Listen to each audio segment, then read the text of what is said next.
న్యాయమూర్తులు నియమించే అధికారం ఒకప్పుడు ప్రభుత్వానికి ఉండేది. ప్రధానమంత్రి సిఫార్సు మేరకు, కేబినెట్ సిఫార్సు మేరకు రాష్ట్రపతి చేయడం. ఆ తర్వాత కాలంలో మమ్మల్ని మేమే నియమించుకుంటామన్నది సుప్రీంకోర్టు. అట్లాగే కొలీజియం వ్యవస్థ పెట్టుకున్నారు, నడుస్తుంది. అయితే సీన్ కట్ చేస్తే మిగతా నియామకాలు కూడా తమ పరిధిలోకి రావాలి, తాము డిసైడ్ చేయాలన్నటువంటి రూట్లోకి వచ్చారు. అది విజిలెన్సా, సిబిఐ ఇట్లాంటివి. వాటిని మోడీ ప్రభుత్వం నిరాకరించింది. దాని మీదన ఇప్పుడు ఎన్నికల కమిషనర్ నియామకం విషయంలో సుప్రీంకోర్టు చీఫ్ జస్టిస్ కూడా ఉండాలన్న వాదాన్ని తోసిపుచ్చుతూ ఓ ప్రత్యేక చట్టం చేసింది కేంద్ర ప్రభుత్వం. ఇప్పుడు ఆ విషయంలో కేంద్ర ప్రభుత్వం మీద సుప్రీంకోర్టు కొన్ని ప్రశ్నలు రైజ్ చేసింది.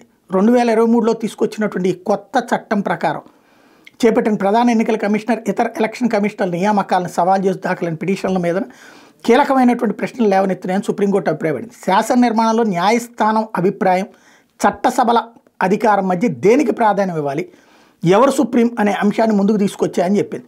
వ్యాజ్యం మీద తదుపరి విచారణ ఫిబ్రవరి 4వ తేదీకి వాయిదా వేస్తుంటే justice Surya Kant, justice Dipankar Datta, justice Ujjal భుయాన్ల ధర్మాసనం బుధవారం వెల్లడించింది.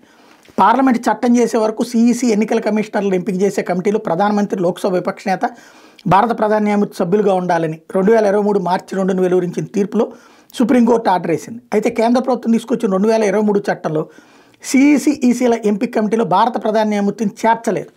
ప్రధాని, కేంద్ర కేబినెట్ మంత్రి, విపక్ష నేతను సభ్యులుగా పేర్కొన్నారు. ఈ విషయాన్ని హైలైట్ చేస్తే ఇప్పుడు చట్టం చెయ్యకపోతే మమ్మల్ని కూడా పెట్టుకోమన్నారు అప్పుడు సుప్రీంకోర్టు. చట్టం కూడా చేసేసరికి చట్టంలో వీళ్ళకి చేయలేదు. అంతకుముందే ఏమన్నా ఉందా, ఉంటే తీసేశారంటే లేదు. సుప్రీంకోర్టు తను ఇన్వాల్వ్ అవ్వాలనుకుంది. అడ్మినిస్ట్రేటివ్ వ్యవస్థలో, శాసన నిర్మాణ వ్యవస్థలో, కార్యనిర్వాహక వ్యవస్థలో. ఎలక్షన్ కమిషన్ అనేది కార్యనిర్వాహక వ్యవస్థ, చట్టం చేసే పార్లమెంట్ అనేది శాసన వ్యవస్థ. శాసన వ్యవస్థలోనూ తను ఏలు పెట్టాలనుకుంది, కార్యనిర్వాహక వ్యవస్థలోనూ తను ఏలు పెట్టాలనుకుంది. దాన్ని ఆపింది మోడీ సర్కార్. ఇప్పుడు లేదు మాకు పవర్స్ ఉంటాయి అంటుందా, లేకపోతే కనుక ఇది కరెక్టే అంటుందా, రాబోయే రోజుల్లో తేలాల్సి ఉంది.